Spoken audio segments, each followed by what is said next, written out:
I go to the car and I'm like, hello, hello, hello. He didn't move.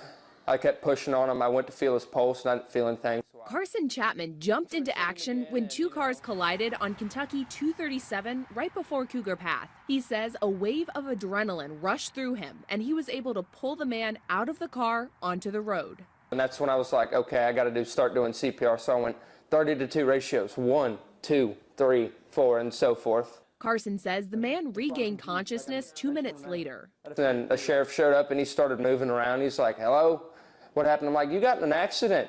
How are you? And he's like, I feel fine. I'm like, are you sure?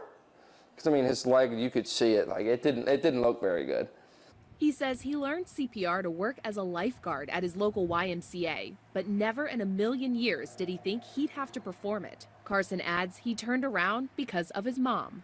It's because of her. Ever since I was little, if there was a crash, she'd stop. So it's just instinct at that point. She was also his first call after the incident. He FaceTimed me and I saw the red and blue lights and I was like, oh my goodness, is he getting pulled over? And of course, that's what you would think. And so, you know, I couldn't understand him at first because he was just very shook up. You know, he was very upset and crying.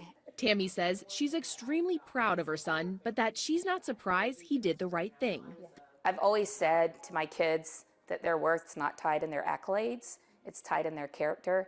And things like this just prove my son's character.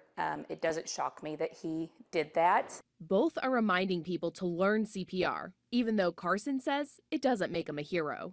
I feel like other people would do what I did. It's just right place, right time kind of thing for me. You can always get local stories right here on YouTube, but go ahead and hit that subscribe button to get notifications to stay in the know.